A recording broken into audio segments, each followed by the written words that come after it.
وہ بھی حدیث ہی ہے جو میں نے 2 لاکھ یاد کی ہے. میں نے کوئی 2 لاکھ حدیثیں ایسے یاد نہیں کر دی غیر صحیح کہ وہ حدیثیں ہی نہیں تھی اور میں نے یاد کر لی. امام بخاری ہی خود فرما رہے ہیں.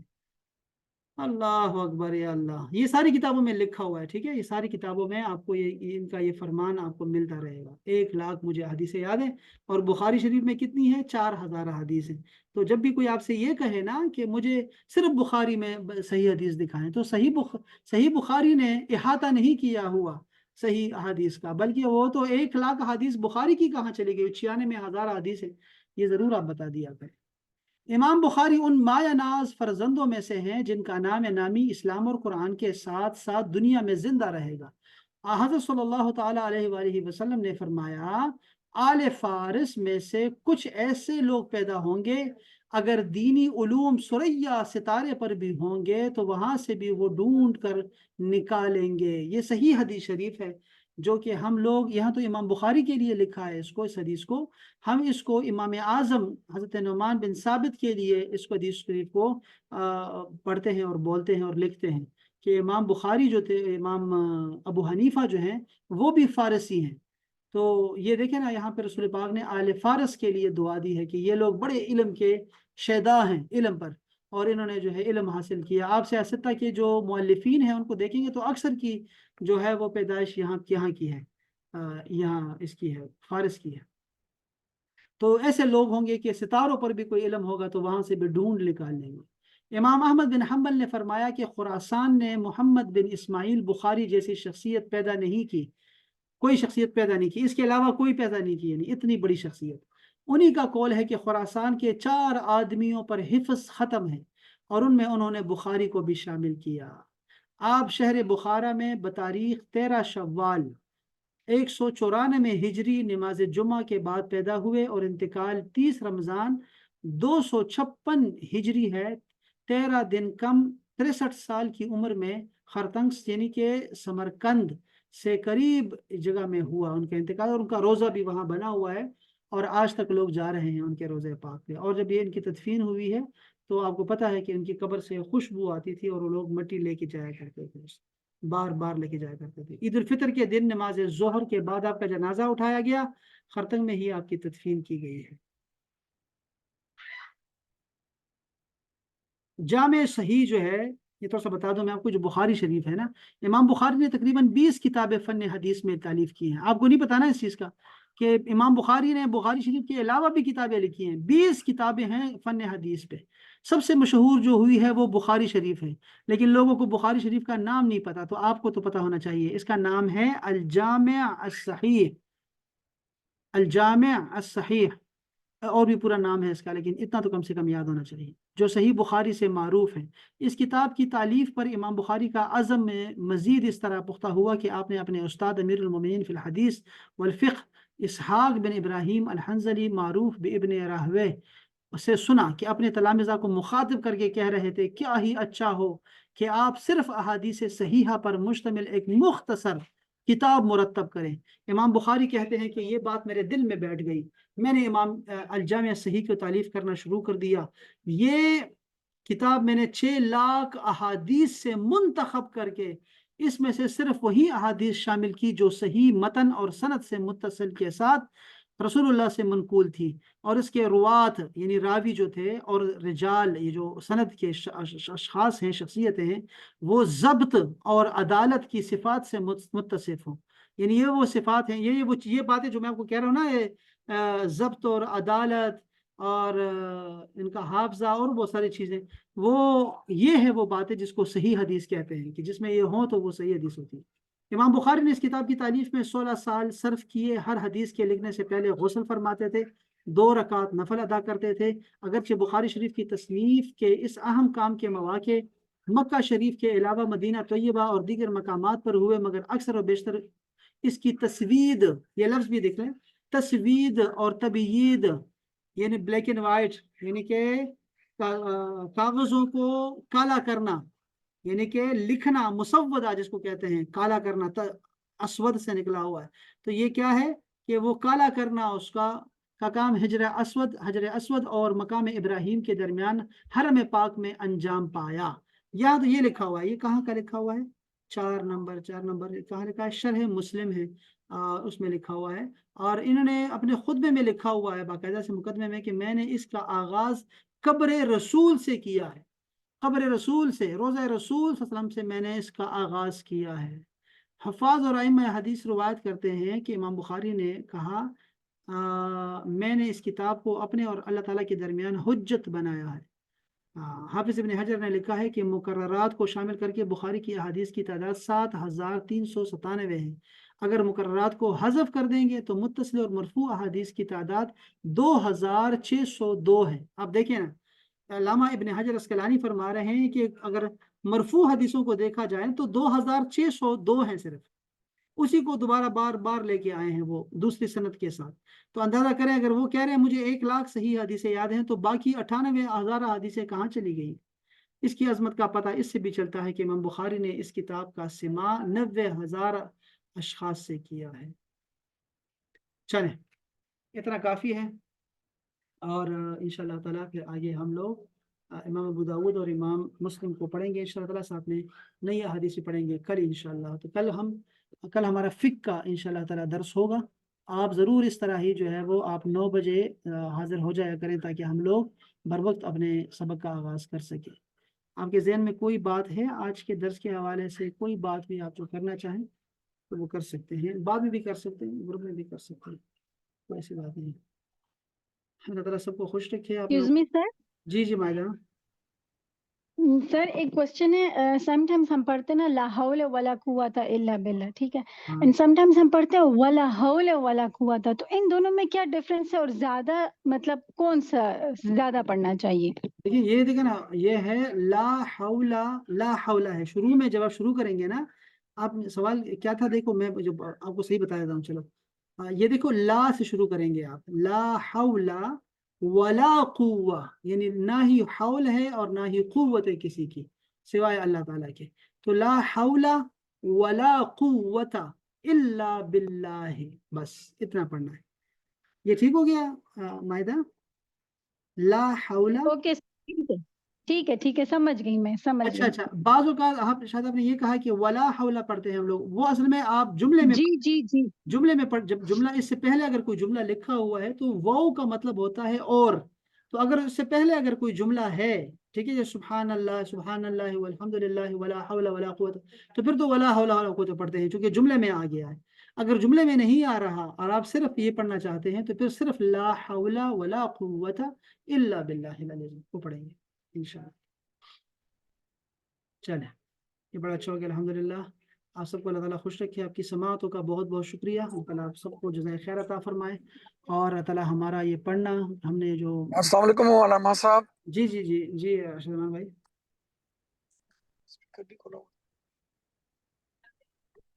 جی رشید بھائی، کیا حال ہے سر، خیریت ہے؟ اللہ کا شکر، احسان اللہ تعالیٰ کا احسان ہے، بالکل ٹھیک ٹھاک۔ بس ایک تو بڑی دلی خوشی ہو رہی ہے آپ کو دوبارہ سے کتنے دنوں کے بعد خیر سے سننا نصیب ہوا، اور انتہائی خوبصورت آج کا درس ایسا تھا کہ یہ بڑی یعنی بخاری شریف کی طرف سے اور لحاظ سے بڑا ٹیکنیکل، ویری گڈ انفارمیشن۔